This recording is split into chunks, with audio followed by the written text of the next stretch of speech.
Thank you very much, Mr. Van Arion, for your kind words. No pressure. No, I'm joking, but obviously we are a big partnership. We have different products that the work packages are working on. So you touched upon many of those. In these 2 days, we're going to see tomorrow, for example, the results of the first joint transnational call that we have funded in 2023. So we are ready now to showcase the work we've done and the results we have achieved, even if obviously you touched upon a wide range of critical aspects that the transformation of health and care systems need to tackle if we really want to move forward. There are a lot of opportunities, but a lot of work to be done. Now we are going to dive with the next panel into discussing these opportunities and these challenges. And we're going to do that by bringing the perspective of different actors, the different actors that are on the arena of health and care system transformation. As we have with us here today, Dimitra Pantelli, the program manager of the European Observatory on Health System and Policies, which will bring the academic perspective.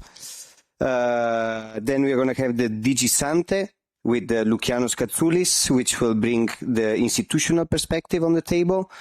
We have the patient perspective, because obviously we cannot discuss about health and care system transformations without taking into account patients, with Anka Toma, General Director of the European Patients Forum. And then the practitioner perspectives with Alexis Trader, who is the Director of Policy and Research at the European Health Management Association. The moderator is Gerardo Fortuna from Euronews. Gerardo, the floor is yours. Thank you very much, everyone. Thanks, Federico. Thanks for this introduction. Thanks also to both Maria Rosaria and Arjen van Henkel for their first remarks. Arjen already mentioned many aspects that we're going to deal with during this conference. I'm Gerardo Fortuna, I'm a journalist at Euronews. Welcome to this very surprisingly sunny Brussels today. So I don't know, already mentioned the partnership, but maybe we might need a bit of refresh. And we're gonna have this from Chiara, who's next to me, Chiara Ceccarelli, who works at the Ministry of Health in Italy, and she's also one of the coordinators of THCS. So could you actually give us an introduction to the partnership? Thanks. Yes, of course. Thank you very much, Gerardo. And first of all, good afternoon, everyone. And thank you on behalf of the Ministry of Health and the World coordinating team of THCS for being here at our second annual conference, which takes place after 2 years of partnership activity. It is my pleasure to start this session of the conference by presenting to all of you what THCS is and what are our objectives, mission and vision, and give you an overview of the work carried out so far. But before going into the details of our activities, I would like to make a point of how we got here. Indeed, we are the heirs of those who started this journey long before 2023. THCS indeed brings together a broad range of research and innovation results and outcomes from previous initiatives such as AAL to reach JPI, More Years, Better Lives, and the European Innovation Partnership on Active Healthy Aging. And in 2019, member states and associated countries group from To Reach created a drafting group to submit a partnership proposal in 2022, when also the grant agreement preparation started for the the THCS Partnership, and the partnerships started officially in 2023, in January 2023.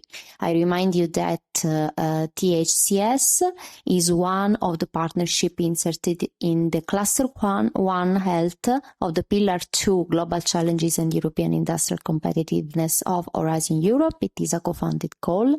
This means that it receives a 30% co-fund from the European Commission.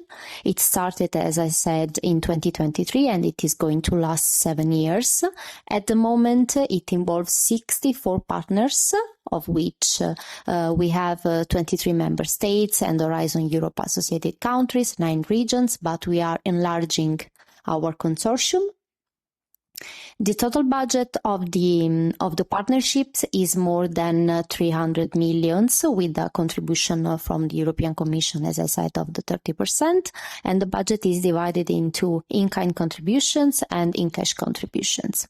The in-cash contribution is the amount of money designated to the funding of the joint transnational calls that we launch annually, and which are the biggest and most important activity of the partnership, since most of the organizations involved fund research and innovation in health and care systems as main instrument to reach the Union's strategic priorities.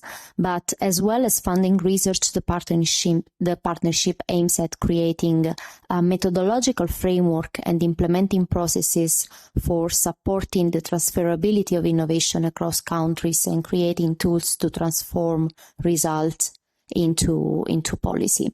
The complementary activities of the partnerships are based on the strategic research and innovation agenda and are focused on thematic priorities, which you can see in these slides. So the main objective of the partnership is to achieve more efficient, sustainable, resilient, inclusive, innovative, and high-quality people-centered health and care systems, since the rapidly changing and aging society and the occurrence of health emergencies are urging countries to efficiently respond to increasing burdens on their health and care systems and deliver on their common commitment to high-quality health and care services. Furthermore, our systems share challenges that require harmonized and coordinated solutions to design, research, and implement such issues in a timely manner. So this macro objective is split into 5 strategic objectives and 16 operational objectives that we can resume with this graphic representation. So given 3 areas of actions, which are the hospitals, the community care, and the public health, we base our actions on 5 building blocks, which are the health workforce, the people needs, so the people-centered system, the digitalization, the setting of common standards for measuring the quality and safety of our health and care systems, and the efficiency and sustainability of the innovation. So given these building blocks, which are transversal, we identified some thematic areas, which are the organization of the care and integration of the services, the people empowerment and self-management, the funding models, the payment mechanisms, and fiscal sustainability of the health and care systems, the accessibility to the health and care systems, the integration of prevention strategies, the use of the technologies, and of course the preparation to emergency threats. The strategic research and innovation agenda is the general framework of our objectives, but we also have a roadmap which sets specifically the long-term and the medium-term objectives, which THCS aims to reach. So this macro objective is aimed to be achieved through 3 workflows, which are filling the knowledge gap by identifying the problems and priorities as well as the good practices to be implemented, the implementation and transferring of these good practices, but before these good practices have to be tested and validated. And the third work stream is the health and care system boosting by through the capacity building, the ecosystem strengthening, and the policy update.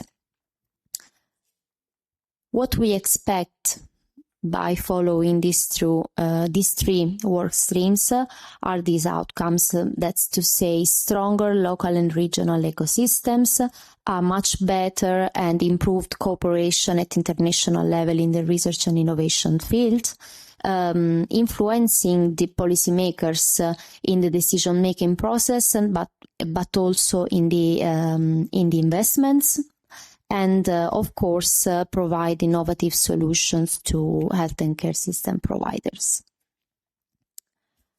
To address these work streams, THCS is built around 10 work packages, which are grouped into 4 pillars. You can see it in these slides, the grouping in these slides. We have the pillar 0, which is the program management pillar, and it is composed by work package 1, 2, and 3. The work package 1 is dedicated to the setting up and implementation of the governance of the partnership, including the governance bodies that we will see later. The drafting of the annual work plan, indeed, as well as the strategic research and innovation agenda and the roadmap, which set the goals at long and medium term. We have a short-term objectives set up in the annual work plan, which we draft yearly for the following year. While the work package 2 is dedicated to the coordination and the proper implementation of the administrative activities of the partnership, and the work package 3 fosters a strong stakeholder involvement and synergies, facilitating internal and external communication, as well as updating the strategic research and innovation agenda and following the roadmap. The activities under Pillar 1, Science and Innovation into Policy and Practice, are carried out by the Work Package 4 and Work Package 5, and these work packages are focused on design a toolbox to support the mutual learning and policy uptake, and developing a framework to enhance the transferability and implementation of the best practices. This includes, of course, setting up methods and tools to optimize these processes. Under the pillar Support and Transferability and Strengthening Ecosystems, carried out by Work Package 9 and 10, the activities are instead centered on drafting a strengthening ecosystem strategy, establishing a working group of forerunner countries, including the National Mirror Group perspective, and co-designing a platform for the capacity building and good practice exchange. We already mentioned it before, it is the Knowledge Hub. The Pillar 2, instead, the Research and Innovation funding, is dedicated to the Joint Transnational Call. The Work Package 6 and 7 are dedicated to the launch of the Joint Transnational Call, so the topic definition, the call text definition, and the administrative management of the call indeed in itself, while the Work Package 8 identified the indicators for analyzing the funded projects and co-designed a monitoring tool to be used to assess the impacts of these projects. And as said before, we will have tomorrow morning the session dedicated to some of the funded projects during the Joint Transnational Call 2023. So we will have the chance to see the first impacts and the first results of our projects. And remaining on the Joint Transnational Calls topic, so far THCS launched 3 calls. The first Joint Transnational Call for proposal was entitled Healthcare of the Future, and had the ambition to identify and develop innovative solutions that could, in the future, help to relieve the pressure on health and care facilities. The goal of this call was to identify, develop, and implement innovative solutions that can inform decision-making and optimize the delivery of health and care services across different settings. These solutions should aim to make health and care systems economically, socially, and environmentally sustainable, while keeping people at the center of the care process. The main aims of this call were 2. and were to provide the necessary knowledge to build the health and care of the future, including addressing several dimensions of health and care systems such as quality, safety, equity, efficiency, effectiveness, accessibility, sustainability, economy, ethics, and resilience. And by providing this knowledge, the call aims to support the development of new and innovative solutions that can address the current and future challenges facing health and care systems. The second aim of this first call was to support the implementation of innovative solutions on a larger scale. So this includes identifying and promoting the adoption of transferring evidence-based and successful practices that have already been proven to be effective in some context, in addressing the challenges facing health and care systems. And with research and innovation supporting the implementation of these existing solutions, the call aimed at accelerating the pace of change and make a positive impact on health and care systems in a more efficient way. This call involved 36 funders with a total budget of more than 30 million euros. The second joint transnational call, Innovate to Prevent, Personalized Prevention in Health and Care.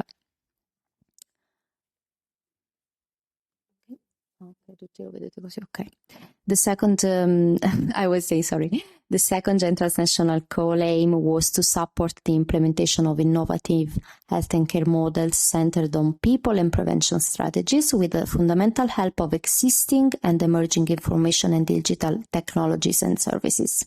Improving the quality of preventive services, of course, will lead to an improvement in the quality of life of the citizens and patients, as well as reducing the burden and costs on health and care services. This call involved 31 funders for more than 34 million euros. The Joint Transnational Call 2025 instead was launched 2 days ago.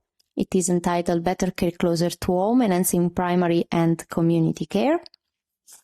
And the aims of this call are the strengthening of the primary and community care system by reducing dependence on institutional care in favor of primary and community care pathways through organizational innovations, operational improvements, and innovative service delivery models. The second subtopic of this call is the modernization of the primary and community care sector. The policy development and strategic planning for the modernization of the primary and community care sector, leveraging multidisciplinary and transnational perspectives. This call involves 31 funders for more than 30 million euros. As I said before, the activities of the work packages follow the long-term and mid-term program of the Strategic Research and Innovation Agenda and Roadmap, which are currently under update because we update them periodically according to the results that we obtain during our work, but also depending on the emerging needs that we face as long as we work on the transformation of health and care systems. But as I said before, we also have a short-term program, which is the annual work plan. Every year, the consortium drafts the annual work plan for drafting and deciding the activities to be carried out the following years. The process for the annual work plan drafting consists of 3 phases: a brainstorming phase in which we, based on the 3 priorities, involve national experts, from now on also the national mirror groups. And then once we have an idea of the most important, most prioritized topics to be dealt, we draft a document with the help of the strategic board and the funding agency board. And once the draft is ready, we submit it to the European Commission and to ADEA for their comments and approval, and also for the approval of the General Assembly.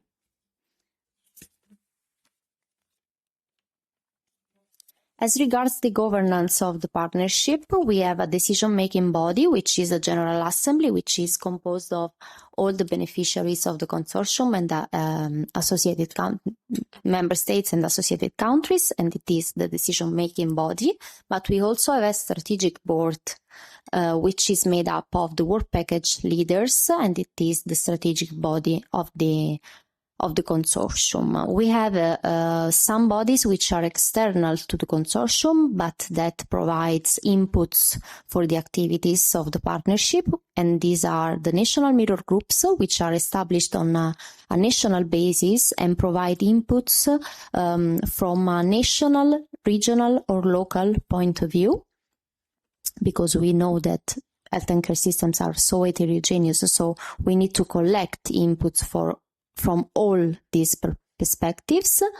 We have the European Commission, of course, which is an observer at the General Assembly, but it is member of the Strategic Board. And then we have also constituted the Advisory Board Innovators, which collects experts from different fields and from different perspectives and gives us advice on both the activities, let's say the in-kind activities of the consortium and the joint transnational call topics.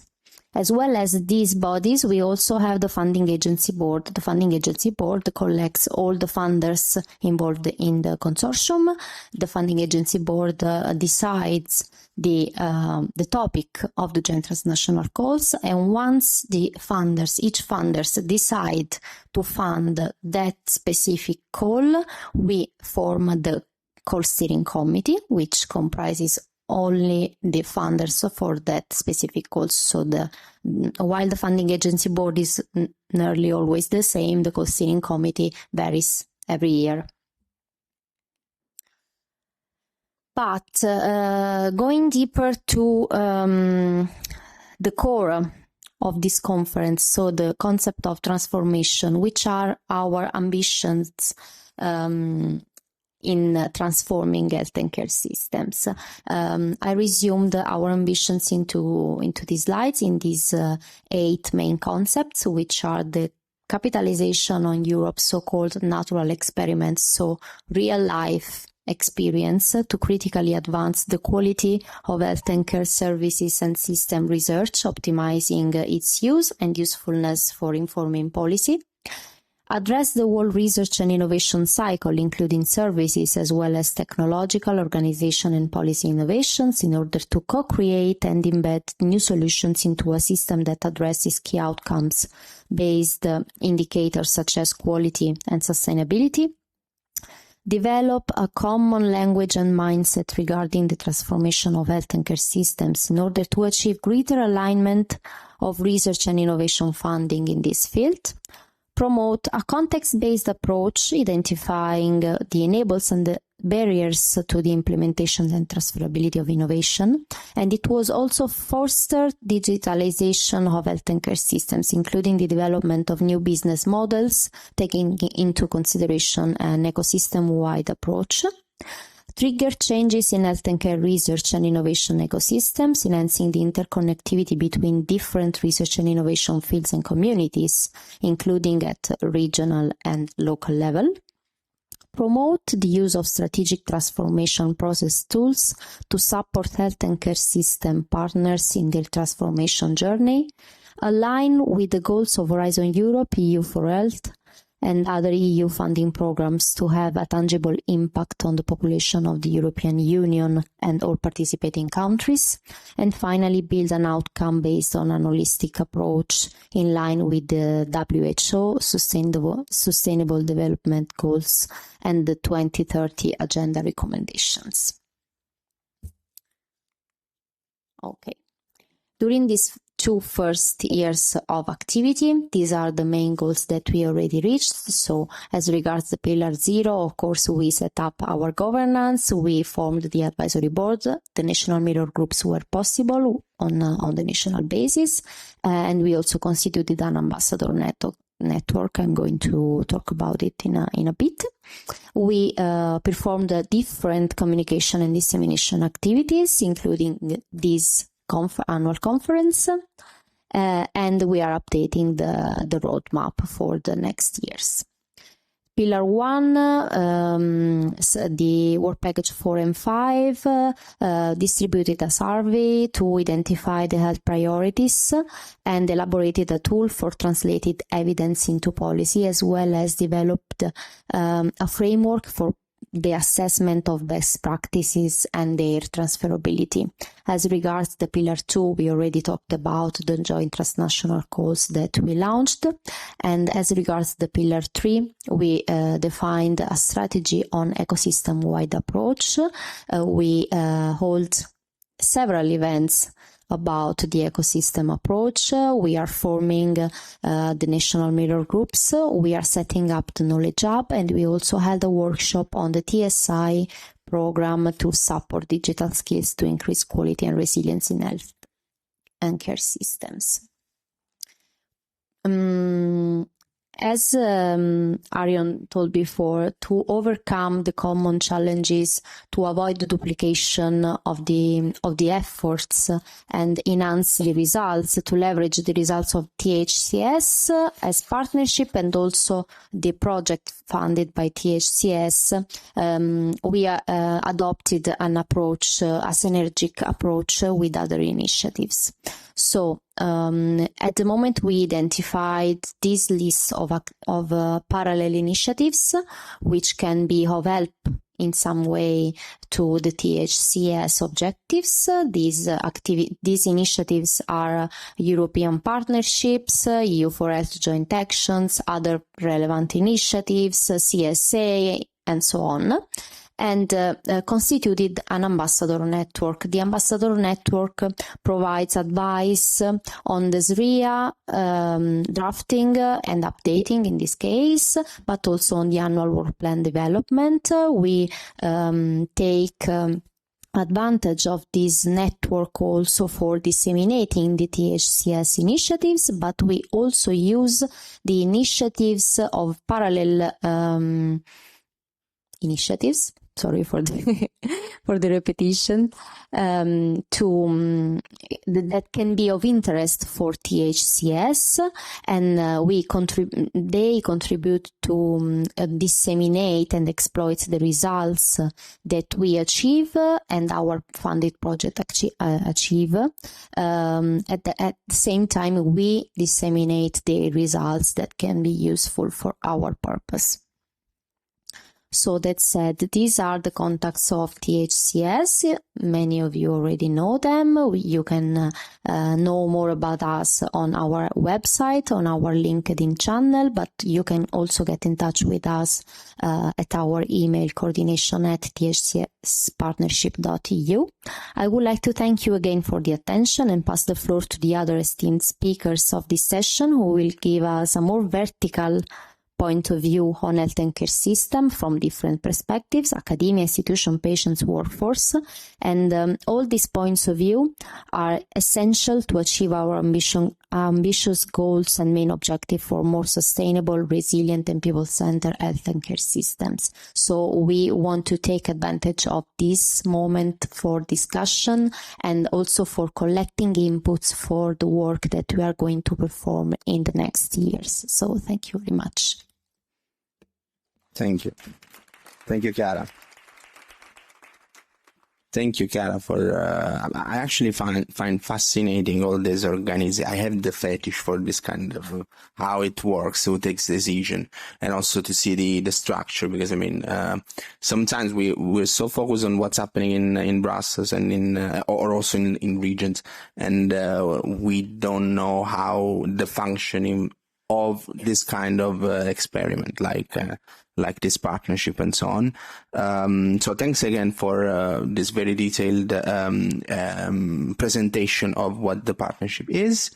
And also I like the one of the point that you were saying on working on in some sense reducing also the demand on the healthcare system and also the pressure on the healthcare system, which was also something included in the, I don't know if you ever read of the Health at a Glance last week.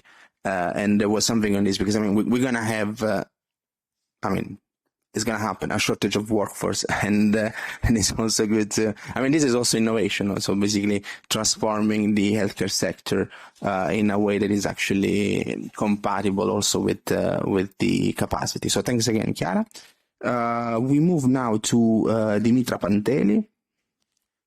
Yeah, who leads the work on innovation at the European Observatory on Health everyone knows the observatory, of course, with an experience of over 15 years in health, in academia, and so on.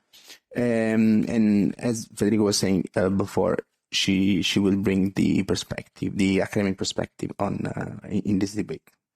The floor is yours. Thank you very much, Gerardo. Could I have the clicker, please? It's right next to you. Oh. Clicker on the left side. Sorry, there. Thank you. Sorry. No problem. Thank you very much, and thank you for having us here. I represent the European Observatory on Health Systems and Policies. Some of you may know us. Those of you who don't know us will find out very quickly. My task today was to bring in the academic perspective. So what I will do in the beginning is to try and justify why I am in a position to do so. So I'm going to show you what the observatory does and how we link to academia and to research institutions. And then I will reflect on how we understand transformation and how then academia and research per se links into that and feeds into that. A lot of the ideas you heard already from previous speakers, Chiara, but also in the keynote speech. I hope I'm bringing in a slightly different perspective to that. Starting with what the European Observatory is, the Observatory is also a partnership. So we feel very much at home here. It's a WHO-hosted partnership. I will show you in a minute who our partners are. The idea is to bridge evidence to policy and to be knowledge brokers to strengthen health systems by improving evidence-informed decision-making. And through having this double function of a partnership on the one side and an observatory on the other side, this is our way of trying to ensure that what policymakers do is based on evidence, and that the evidence that is produced is also delivered in a way that can be helpful for policymakers. On the observatory element, we do secondary research. We don't do primary research ourselves. So in that sense, I am not someone who produces the evidence at the first level. Many of you are. But we do work with a very extended network of experts, both on individual countries and their health systems, and I'll come back to that in a minute, but also on individual topics. So that means we coordinate with different experts depending on the topic that's on our table, depending on the topic that policymakers bring to us as something that is burning within the health system. And on the partnership element, because we have WHO, but also other partners, as I will show you, we have a range of perspectives, and every year our priorities and the work that we do, collecting the evidence, packaging the evidence in a way to inform policymakers, is actually directed at what our members need, and therefore also close to what policy needs to enable transformation. We come back to that in a minute. So you see our partners here, the partners of the observatory. Many of you, or some of you, might be representative of these partner organizations. We have the WHO European Office that hosts us, the European Commission, a range of governments who are also part of this partnership, the Transforming Health and Care Systems Partnership, payer organizations, research institutions, so different perspectives. And all of these partners together sit around the table, think about what the burning issues are, and ask us for our help in bringing together the most useful and appropriate evidence to help them think about how to bring health systems further. All right, this is some of my colleagues and a younger version of me here. We have the mission of strengthening health systems, promoting evidence-informed policy making, and bridging the gap between health research and policy, as I said, by informing policymakers, also sharing international rigorous evidence and experience, and building knowledge brokering partnerships and networks. It's very interesting because a lot of that is very close to what Chiara was talking about, but this is the win-win situation of how we work together with the partnership as well. We are part of the advisory board and we work with different work packages in different ways. So the way that we try to bring the evidence to policymakers for the really important questions that also require transformation is that we have different functions. One is country monitoring, one is analysis, where we look cross-country at different elements. Then we have health systems performance assessment, and then we have very actively knowledge brokering, meaning engaging with all the information we gain from our three other functions with decision makers. Importantly, and why we are in a good position to see how research at the academic level functions, as I mentioned, we have a small staff team. So the observatory core staff is around 35 people, but we work with networks of experts that are above 600. and increasing. So that gives us a really nice, dynamic and flexible way of making sure we get the best people around the table, depending on the question that we have. I mentioned that we do country monitoring. This is important. One of the key objectives of this partnership is translating evidence or translating success from one country to another. This was one of the founding principles of the observatory, our observatory, and why it was created.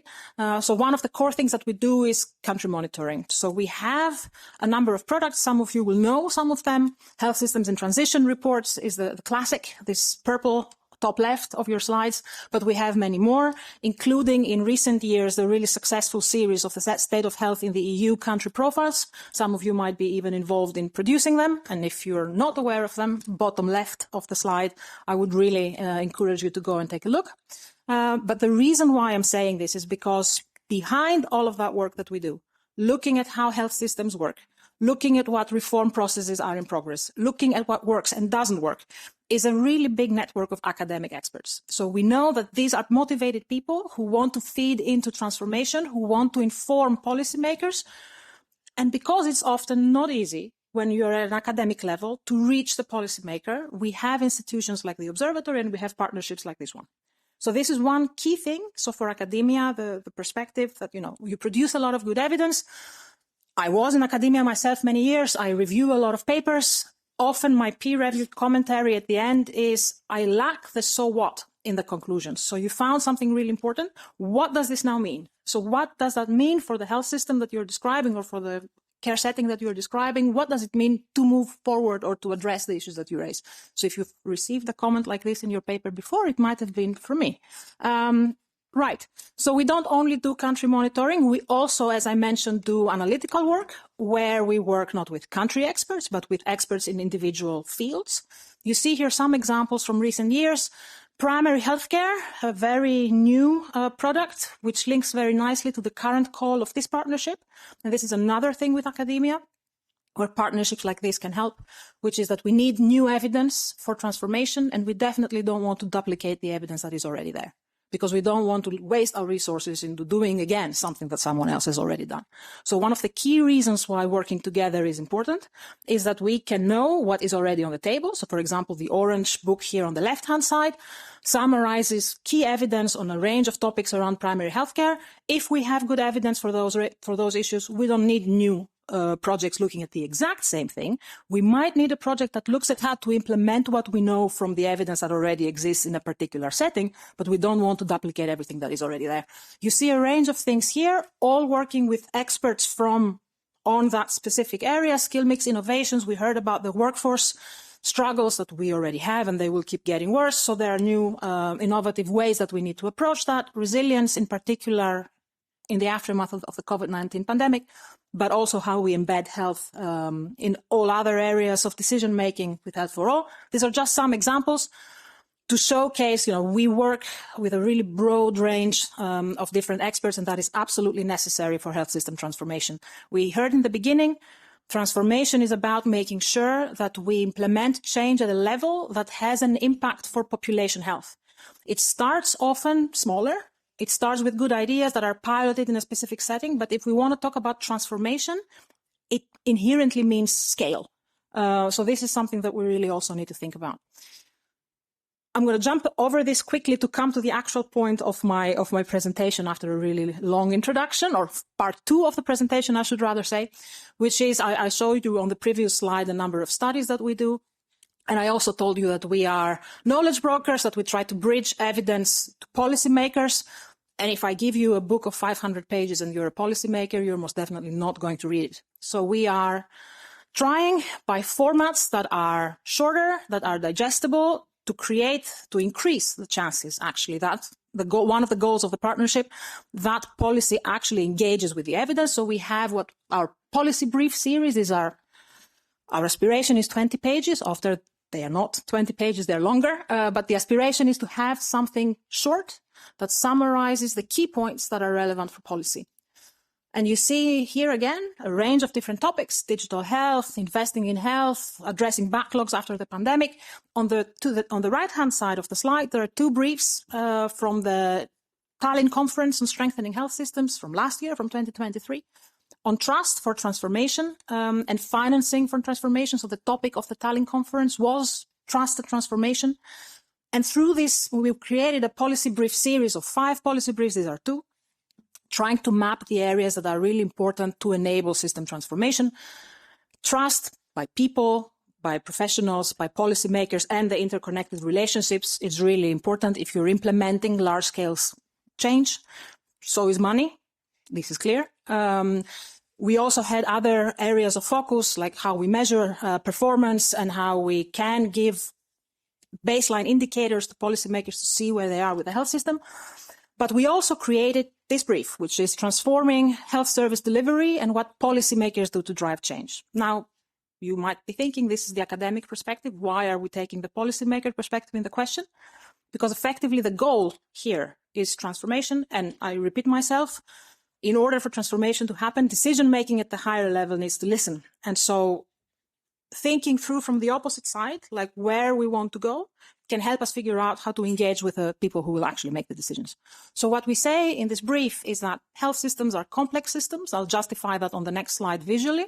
And what we need for transformation is both top-down vision and strategy and bottom-up initiative and a combination of the 2.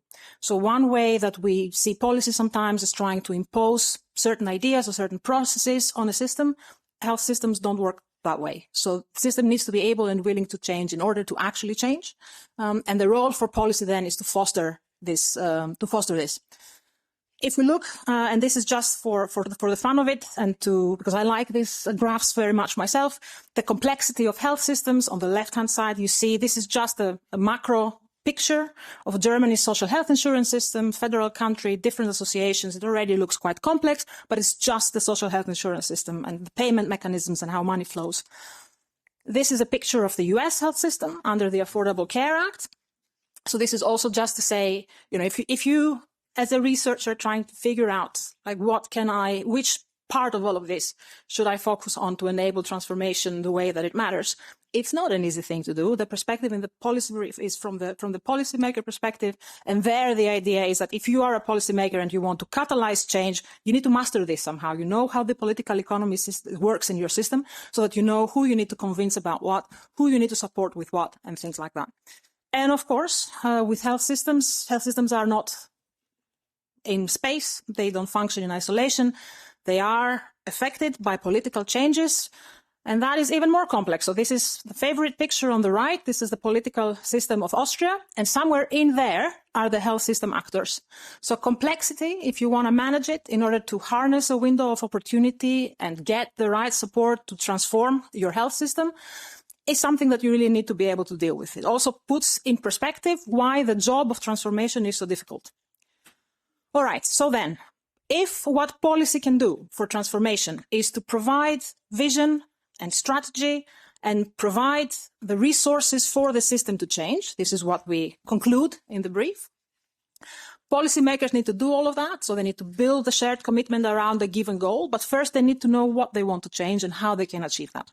So within the brief, we created, and I hope this is more or less visible, a simplified process map for transformation, which is, for many of you who work with this, very reminiscent of the plan, do, check, act cycle or other different types of diagrams that go in this direction, but it is tweaked for the purposes of thinking about how do we bring about transformation. On the next slide, we zoom in a little bit, so hopefully it's a bit more visible on your screen without everyone having to move forward on their seats. Right, and if we start from the top, from the blue, we say that if you want to transform your health system, the first thing that you need to do is to know what the problem is. Identify the problem. Obviously, we talked about this. This mirrors thematic areas, expected outcomes of this partnership. Many ways to do this. For example, an HSPA program, surveys, consultations, cross-country comparisons. Very obviously, academia has a really strong role to play here. This type of evidence is needed. The ministry won't necessarily do it on its own. So that is a key anchor for academia to think about. The next step, once you've identified what your problem is to identify what you can do to actually change it. A big, big part of what this partnership does, right, is identifying the solutions that will help with the problem. Here as well, obviously, research, not just primary research of what could work, but also research that goes in the direction of what can work, more of applied in a certain context already, is really important. In the brief, because we deal with a transformation issue from the policy perspective, we say you need to know what you need to change, how to change it, and then you need to change the governance mechanisms that make that possible on the ground. So that's step number 3. Using regulation or different ways, you need to change payment mechanisms, for instance. Here as well, interestingly, this is not just policy. The policymaker needs to know which is the payment mechanism that will work the best for this change that I need. There again, academic evidence can help. So you see throughout this process, at every step, there are things that academia can do and can support with. The next step in our thinking, so you know the problem, you know the solution, you change the governance, the system level mechanisms and the governance structure to ensure that the transformation can take place. Then you need to put enough resources on the ground for people within the system to actually be able to implement this change. Here again, perhaps a little bit less strongly than with other elements, research can play a role. And then, of course, once you implement, and this is also key in this partnership, you also need to evaluate how the new implemented change is going, because for sure you will need to tweak things, you might need to change them altogether. So there again, academia, a really strong role with evaluative evidence and accompanying the whole transformation process towards the end. So one key thing, takeaway, the top left of the slide, is that the academic perspective is there is no transformation without the research that feeds into all of these different elements. So you need that knowledge in order to be able to make it. But then, of course, we need to make sure that the academic environment is one that enables innovation and enables people to come up with good ideas that they can then test so that we can move forward to the next steps. So at least my takeaway message, and I stop here, is that there is obviously, we all know this, a key role for academia in all these different steps. And I think for this partnership, it's important to keep an eye on all of these potential contributions and not focus only on one element or the other element. And I think from what Chiara was saying earlier, that's already ongoing and the case. So thank you very much.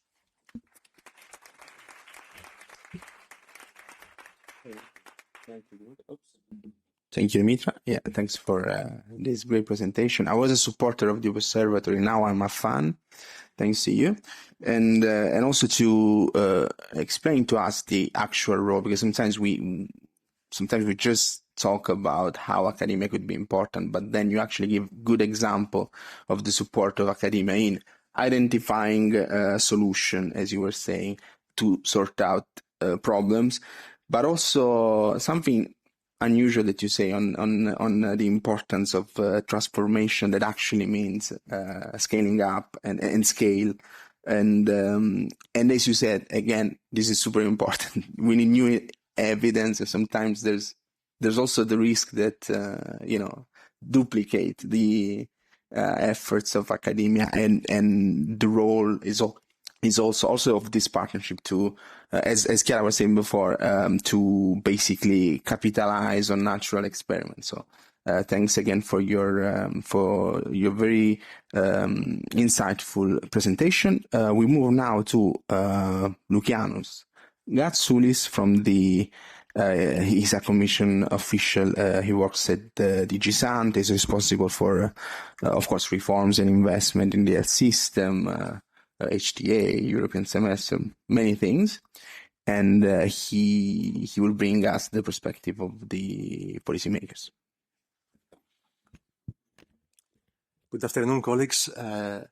Thank you to the organizers. It's a pleasure to be here. It is a very important discussion topic and a very important activity forum to talk about transformation of health systems. And I would like to give you a flavor of what things can happen with support from the European Commission at your national or regional level. And there are many things to consider, but when we talk about transformation of health systems, because there are many challenges, some of them have been brought to the fore by the COVID-19 pandemic, some of them pre-existed and they continue to exist. I will choose to talk about integrated care, because this is something which is in the agenda of most health system reforms.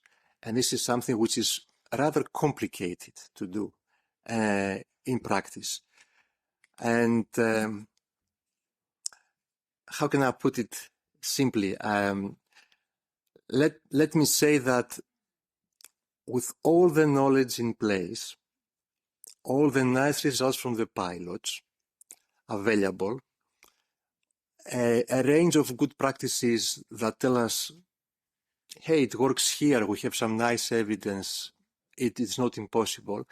There are still two very important things to tick in order to move on and achieve the transformation to integrated care. And the first one is a reality that many health and care authorities do require to improve their knowledge and the know-how and capacity how to design and actually implement successfully a reform about integration of care. It's not about having a plan on a piece of paper. It is putting together all the stakeholders to bring the common vision, designing the elements of the reforms, what needs to be done, and when, in what sequence, what steps. But importantly, convert that plan and that vision to an implementation strategy with activities, actions, projects, essentially to convert the what to do to how to do it. If this doesn't exist, nothing is going to happen. Then the next thing that needs to be ticked is to have sufficient resources to carry out the transformation. And I'm talking about financial resources and human resources. And the human resources will also be supported by the availability of financial resources. Without resources, nothing is going to happen again. So we need to tick those two boxes to move on. So all the things that you are exploring in the partnership, the innovative solutions that you are developing, the knowledge that you are gathering, the hub that you are preparing to disseminate the knowledge, needs to be basically synergizing with activities that will take them forward at implementation level and combine these with implementation strategies and funding to move on. What can we do? What we have been doing from our position at the European level to facilitate this? Adding in a little bit of experience and knowledge from the community is one thing to do. For instance, a report from the expert group on health systems performance assessment looked at integrated care and described the building blocks, the design principles, and the levers which need to align to implement integrated care on the ground across various dimensions. And a project which was funded by the Third Health Program, Sirocco Exchange, essentially put this into a practical tool, the maturity model, which has basically the form of a self-assessment tool for care authorities, national or regional level, to identify themselves what is their readiness to implement integrated care across a number of dimensions. The same tool can be used to assess the requirements and the readiness to transfer a good practice from another location. This is being used by dozens of regional authorities, more than 70 as far as I am aware. So it is a model that is being tested on the ground and has been found to be valuable. We do support the actual transfer of good practices. We funded a large project under the Third Health Program, the Joint Action Jade Care, which supported the transfer of 4 good practices from their original setting to more than 20 new locations, 20 new adopting care authorities. And these were addressing the integration of care for chronic conditions such as diabetes, cardiovascular diseases, also looked at addressing people with multiple conditions and linking health and social care. And some of them now have been followed up by the care authorities, and they're trying to push them towards national deployment. Besides this, there are more, let's call it one-to-one projects, which are supported by our colleagues in DG Reform under the old Structural Reform Support Program, where a particular authority, national or regional, receives tailored, handmade support on the ground through a project which is 100% funded by the program on how to design and implement a reform. And Estonia in particular, as an example, took advantage of this opportunity, applied, they were successful, and they received support to develop a strategy, how to provide integrated care, develop a model to deliver that on the ground, and developed also knowledge how to financing this, to change the payment model to make this work in order to overcome any resistance and bring the stakeholders and the health providers all together. Our colleagues built on that, and 2 years ago they launched a flagship initiative under the technical support instrument to support further member states with their ambition to transition to integrated care. And through this flagship initiative, various member states put in their requests, and some of them have materialized into new consultancy projects for them. For instance, Ireland is benefiting from support to design, implement, and evaluate a new health workforce model for integrated care. Italy is pushing forward with the integration of health and social services, focusing on people who are not able to support themselves, but how to support them at home, basically, is the model. And the Basque Country, Spain, is trying to support their municipalities to create networks linking health and social care services with the active participation of their communities.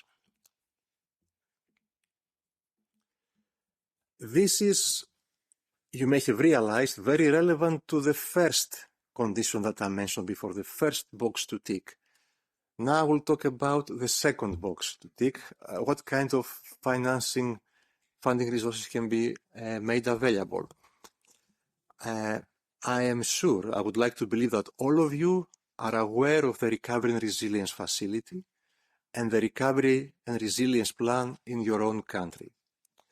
This was a new tool born out of the need to mitigate the effects of the COVID-19 pandemic, to address a faster transition to green and digital technologies, and build resilience in the social sector and in the health systems.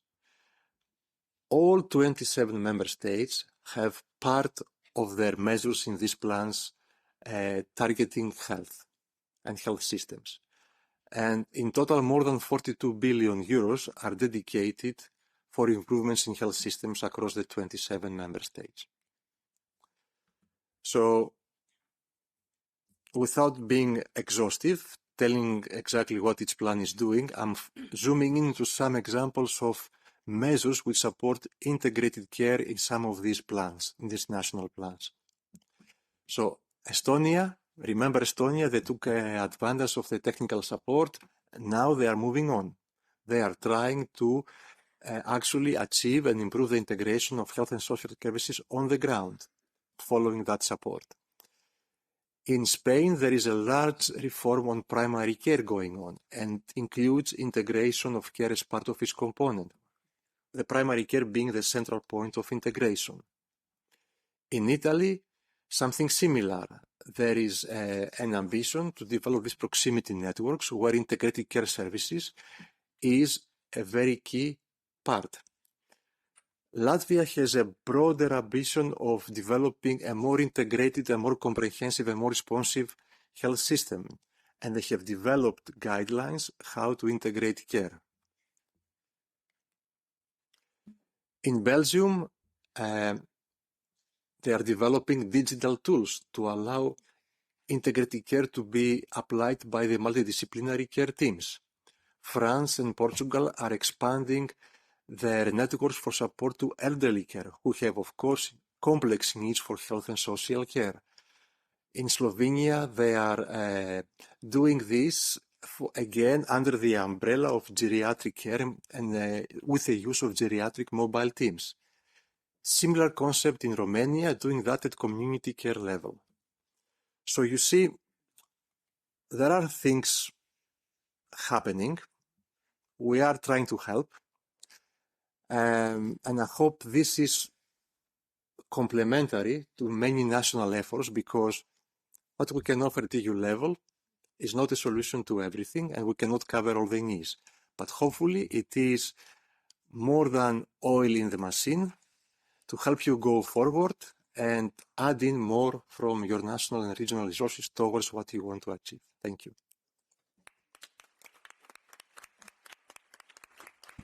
Thank you, Lucianos, for this very interesting deep dive in what the Commission, particularly in the recovery and resilience facility, and also what you were saying. I mean, when it's about to deliver, when it comes to these things, is also to bring about changes. You were mentioning, for instance, how Estonia materially changed the payment model to allow to deliver this transformation. So it's thanks again for your practical examples. We move now to Anka Toma, who's a very known face in Brussels, representing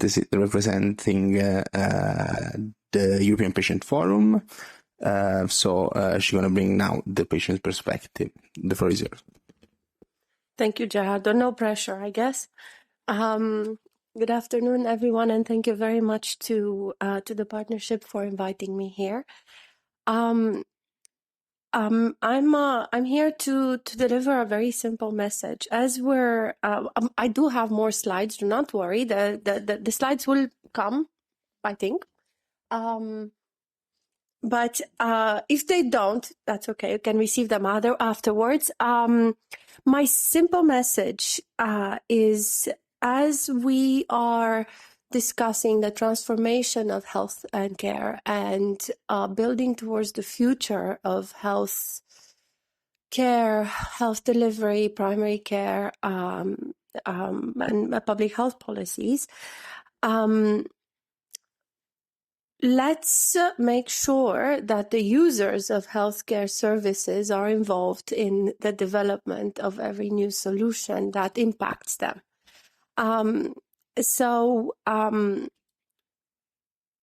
Let me start with the beginning. This is the message. So I'm going to work towards that, and I'm going to tell you why. I'm going to tell you what it is we're asking for, and I will also tell you in the coming years what we're planning on doing about it. The European Patients Forum is the European umbrella organization of patient associations, yes, there you go. Either working at national level as umbrella organizations or at the European level on a disease-specific focus. So, for example, our members will be either, say, the Romanian Coalition of Patients with Chronic Conditions. I always use that because I'm Romanian. Or the German BAG Selbsthilfe, which is a patient organization. It's an accredited one on Dimitra's slide. And so on, or European umbrellas such as Eurordis is obviously our largest one, the European MS platform, and organizations representing smaller patient populations like Sjögren's or people with primary immunodeficiencies. It's a very diverse membership. We have currently 80 members and growing. What pleases me the most is that the interest in participating in our European network is growing also outside of the EU. Most notably in the Balkan region, we have members or new member candidates arriving from the Western Balkan region.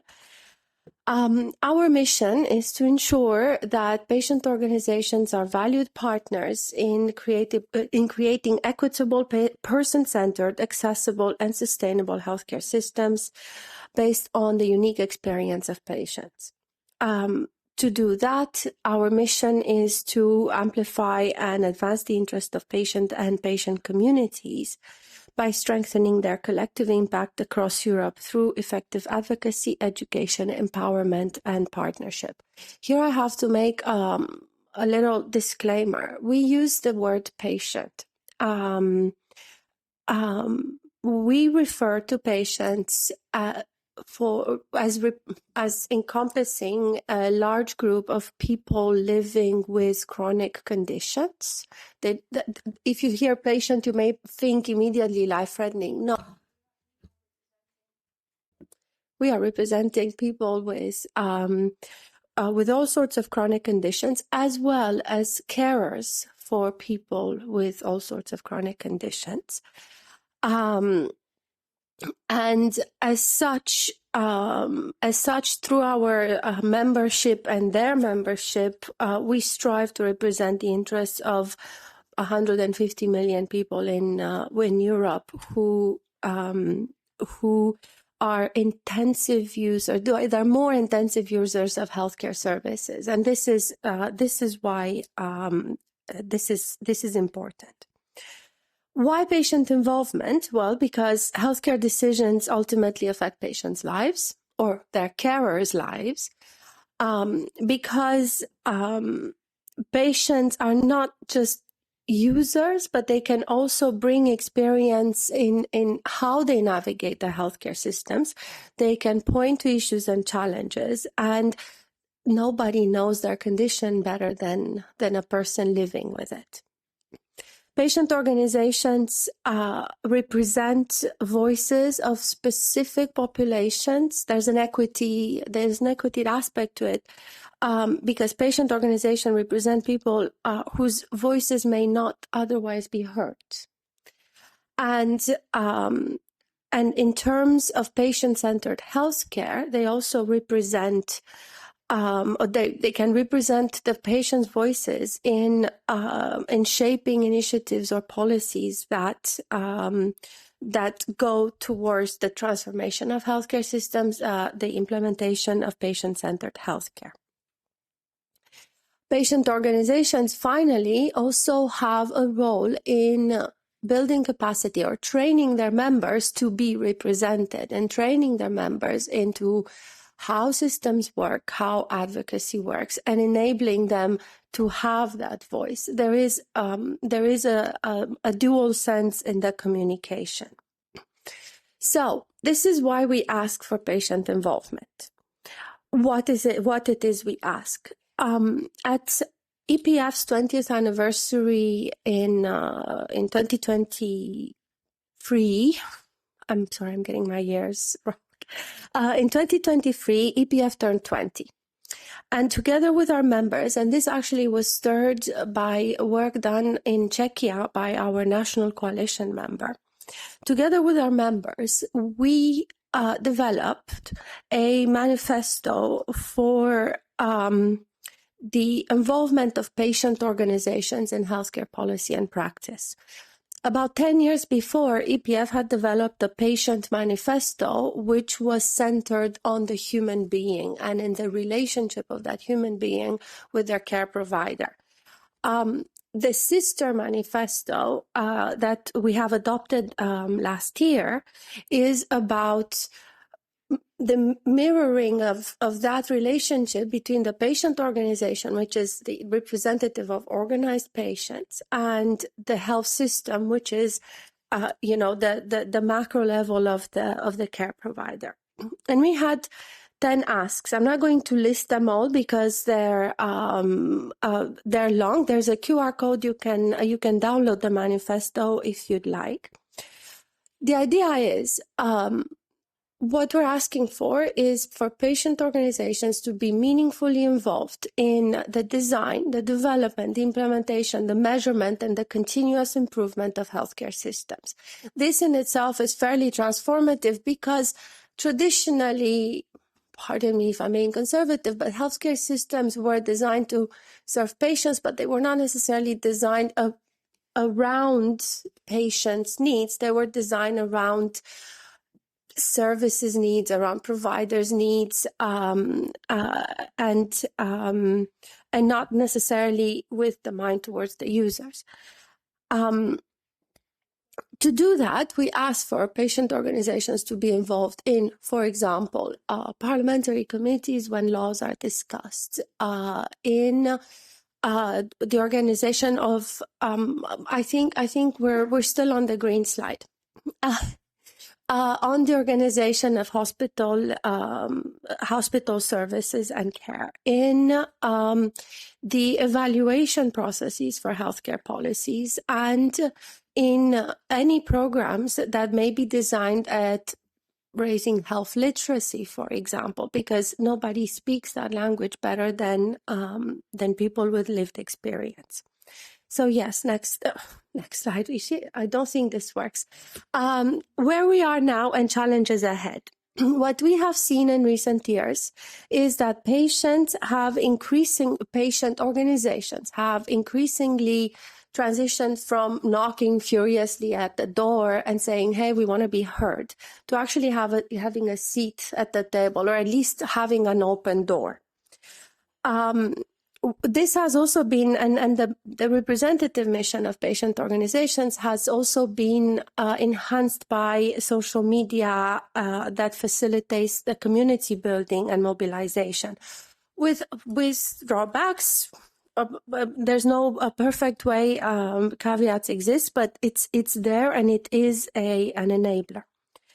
We do continue to face the challenges as a patient community or patient communities of insufficient resources and or funding, or inequalities in accessing funding depending on the countries our members operate in, but also the continuous need to build capacity because frankly, we have very high turnover in patient organization staff. We believe there are great opportunities ahead. Partnerships such as this one is one of them, but there's also a lot of work being done at regional level through the WHO, especially following this year's resolution on social participation. But also the European Commission we see is moving towards more structured involvement of stakeholders, including patient organizations. So what are we going to do about it? And I think this is the so what that Dimitra was talking about earlier. We are going to measure patient involvement. We have in the last few months worked on transforming this manifesto into some sort of measuring tool where we can score how countries involve patients and patient communities in the areas where we believe patient organizations should be involved. This will result in a barometer that will map the level of patient involvement in the development, implementation, and evaluation of health policies, starting with EU member states. But my dream is that it will evolve towards a wider region. It will identify good practices, and both in terms of involvement, but also in terms of how the structures adapt to facilitate that involvement. It will examine the barriers, including the financial constraints and the challenges for patient organizations in participating effectively in health policy making. And it will provide a comparison tool. It will be able to say that country X is doing better at indicator A than country Y. And hopefully it will also be able, with the help of our members, to answer why is country X doing better than country Y, and what is country X doing better. We have a list of indicators. I'm not going to spend too much on them, but as you see on this slide, it really is quite encompassing. We're asking for a lot, and I know that the first barometer is probably not going to be very encouraging. But the idea is to provide a baseline from where we're starting as of moment now towards something that provides a proper structure and an engaged structure for involving patient organizations in our healthcare systems.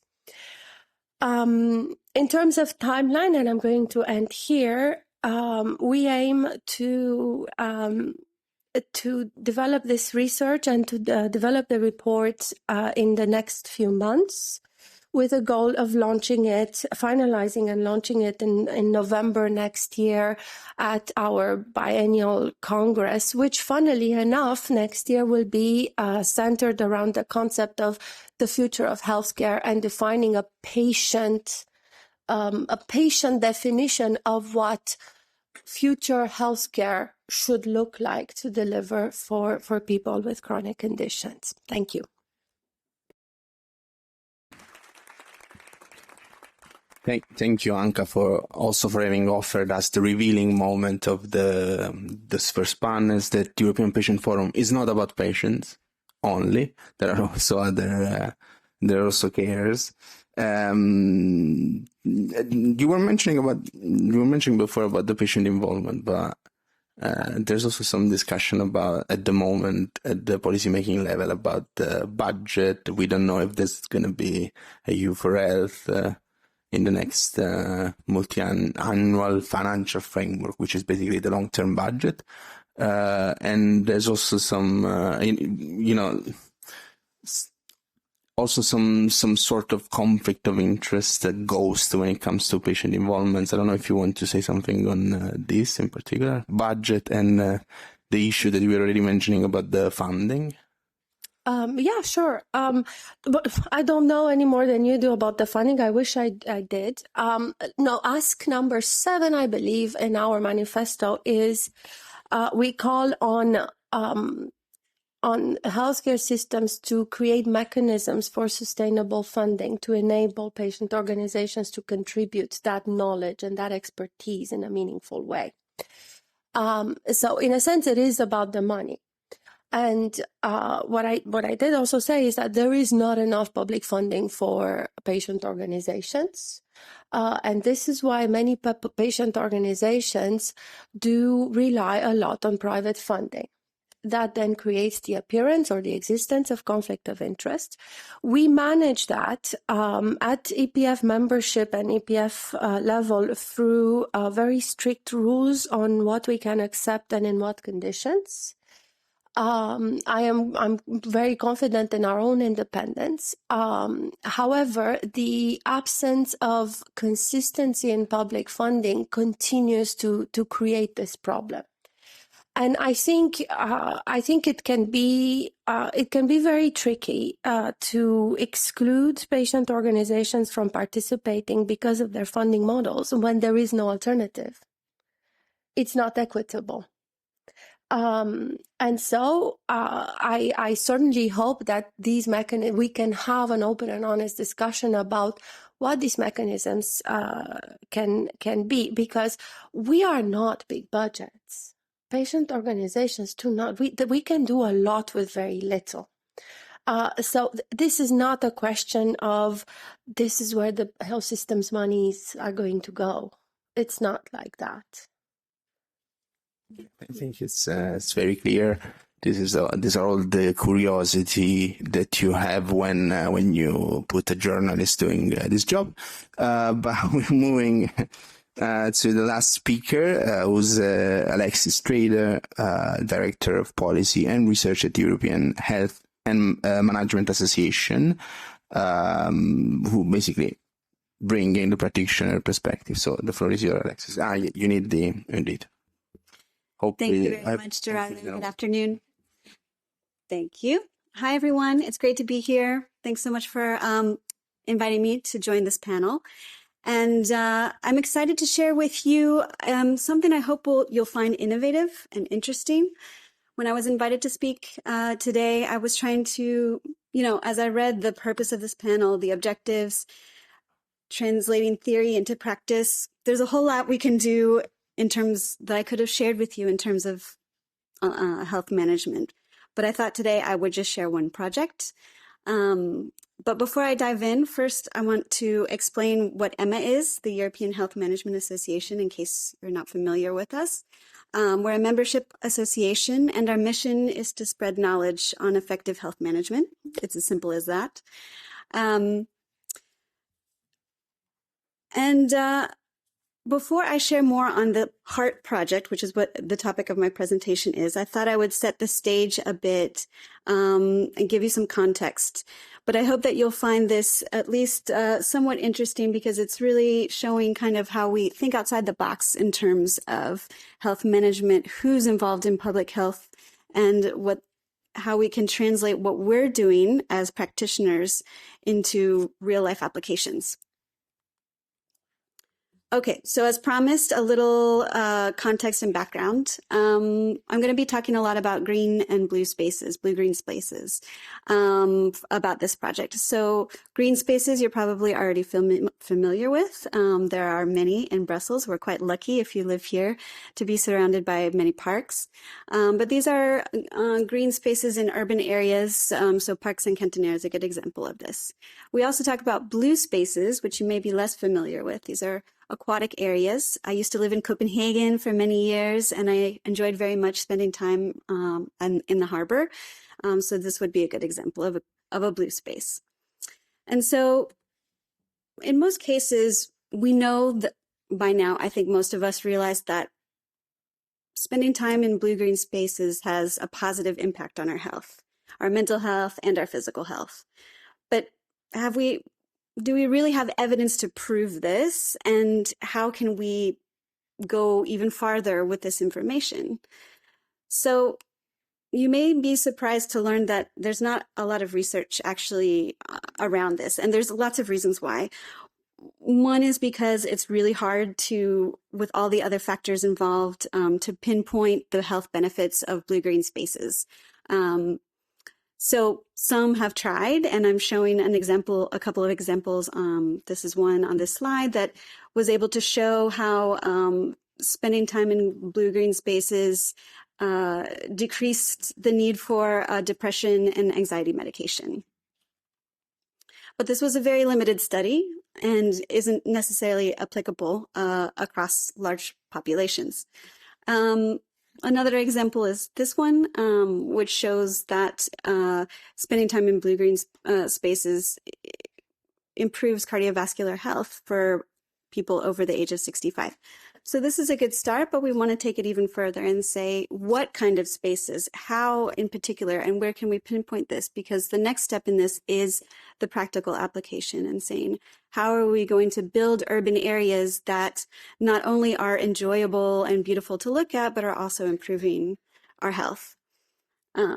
So that's what we're hoping to do with the HEART project. And that's why I wanted to share this with you today. So I won't go into too much detail, but this is a European-funded project. It's, of course, an acronym because we love acronyms, right? Healthier Cities Through Blue-Green Regenerative Technologies. We're right in the middle of the project, and we're just one of 18 consortium partners. Right now, the focus is in 3 cities, in Athens, Belgrade, and Aarhus. But of course, we would love to scale this up and do the research in more areas. But really, the point of this is to upgrade the conventional approach to urban planning with integrated nature-based methods with an emphasis on health, societal, and environmental impact. So I'm not going to go over the project objectives. You can read this at your leisure. But I will say that I think what's unique about this project is that it's using medical evidence in clinical and non-clinical settings to produce evidence that show the effects of blue-green solutions on public health. And the way that we're doing this is, I think, the coolest part. So, of course, we did background research, but now what we're doing is in these 3 cities, we have identified blue-green spaces where we recruit participants. We have 3 different groups of participants. Don't worry, I won't go into those details either, but we give them wearables. So they have wearable devices. We track their health statistics over time. And then we try to understand and how often they're visiting the blue-green spaces and this effect on their health. We complement this with other things like geospatial mapping and lots of other cool tools. So when you're talking about digitalization, using digital tools, this is something that we incorporated into this project. And the idea is that eventually, and this is only for demonstration purposes, but what we'd like to do is be able to pinpoint the types of spaces and their specific impact on different health statistics. So this could, in different disease categories, we want to be able to say, what are the optimal interventions that maximize health benefits for specific populations? And so this is really the ideal, because what we can do is work with urban planners, transportation specialists to implement these and really have a tailor-made approach for different groups, populations, and geographic areas, because of course there's quite a bit of diversity across Europe. So I'm going to wrap it up there because I know we don't have a lot of time left for this panel. But just to say, this is the so what that we were asking for, or I think it was Dimitra. One is, of course, I think this is a great example of interdisciplinary collaboration and with real world scalability. Mr. Van Hengel at the beginning of this of the conference talked about the real world applicability, and I think this is one of them. It's a scalable solution. It's evidence-based, using digital tools and data.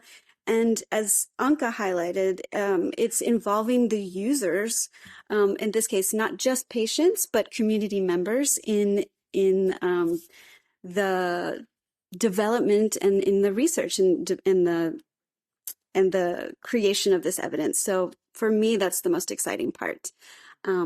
So I'll stop there. Thank you all for the time, and I look forward to your questions. Oops, thank you. Thank you, Alexis. Thank you. What can I say? If not that we need to exchange contacts, because I'm very interested in this project also from an editorial perspective. But apart from this, Dimitra, you had a huge impact with your So What. Like, I never seen such an impact. Thanks all the panelists. So now we're gonna move to some question from the audience. If there are, bearing in mind that any question that you do, gonna postpone the coffee break. So you're responsible for being looked not that good after, but of course they are pretty much welcome. So I don't know if there are questions in the audience. Yeah, there's a question right there, number 68. No. Yeah, ask now. We all want to hear about that. Yeah, I have a question for the European Patient Forum. You've made my day. Thank you very much. I'm one of the people responsible for the Joint Call Secretariat of Transforming Health and Care Systems. And for the past 2 years, the Dutch European Federation, which is also one of your members, has helped us with looking at the proposals that were submitted. So I would like to add one more thing to your agenda, because I know that you're trying to get them influence and into the systems and participating, but we are really looking for the knowledge that they have to be able to help us to assess proposals. And the Dutch have trained some of their members to do that on national level, and now we're trying to extend them to the international level. But we've been looking very hard at a European vehicle that could help us do that. So if you could add that to your portfolio, that would truly make us happy. And yes, we pay for it. So there's just something I would like to add. Thank you very much. Because they've done it 2 times now. Just received the results for 2024, and they will definitely do it again for 2025. So I will put the both of you in contact so you can discuss. Thank you. If you mean the Dutch Patient Federation, I will probably, my next email is going to be to them to see how that goes. And thank you for asking. We should be in touch about that. It's a good moment, actually. Well, because I was putting fears in the people's side, but actually, no. If these are the questions, are super much welcome. Absolutely. Are there other questions from the audience? There's a question there, number because it's actually with the European Committee of the Regions president here, so it feels powerful. And one of the the latest one has just become commissioner. So I mean, it's a good thing for my career to do this for one day. Yeah, go ahead, number 99. Yes, hello. My name is Ionuț Angel. I am from Romania, and I have a question from Chiara, I think. Why is Romania not in the list for the new call? Ooh. It's a Why Romania is not in the list for the new call? It's not in the list. In the 2025 call, Romania is not in the list anymore? This is a decision on This is a decision on a national basis, so you should discuss it with your national government. Well, I've tried.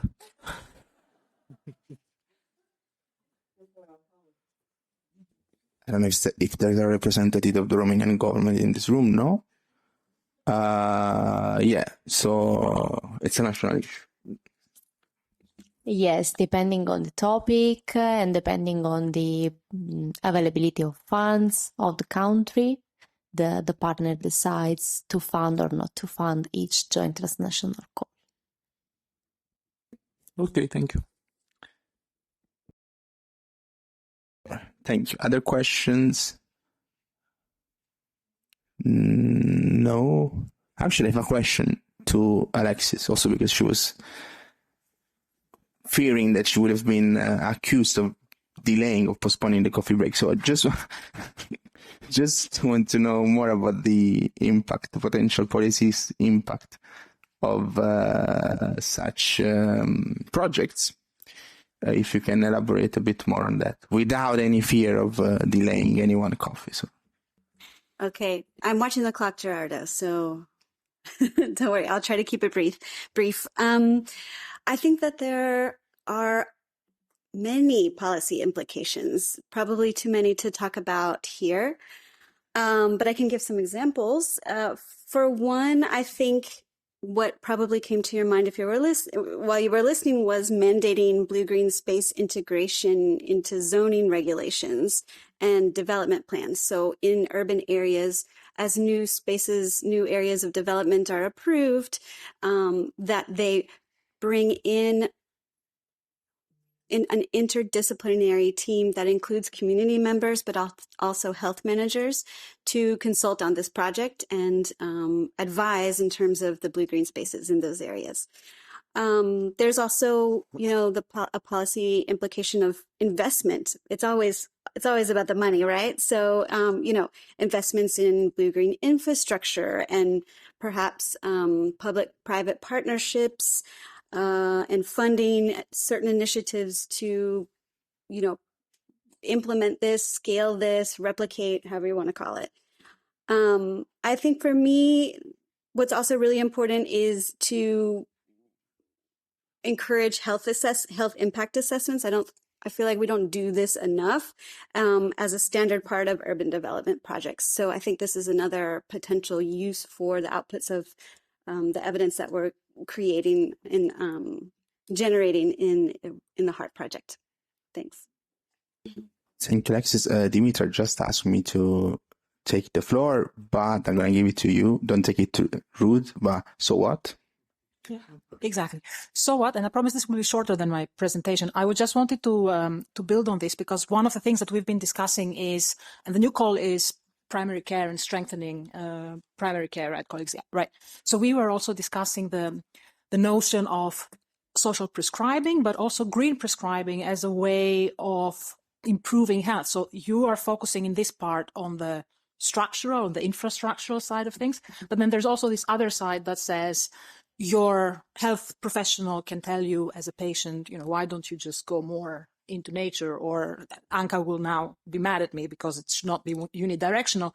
But I think not at all. Not at all. We completely support keeping people healthier for longer. So I think there is a very interesting element of how projects perhaps applying for the call can link to these elements as well. So on the health system side. Absolutely. Go ahead. Spot on, Dimitra. And I'm so excited that you brought this up because I didn't really have time to go into this. But indeed, this is perhaps one of the things that will come out of such work is where, your GP, in addition to medication or physical therapy, is also prescribing a certain amount of time spent in a blue-green space. And this is amazing.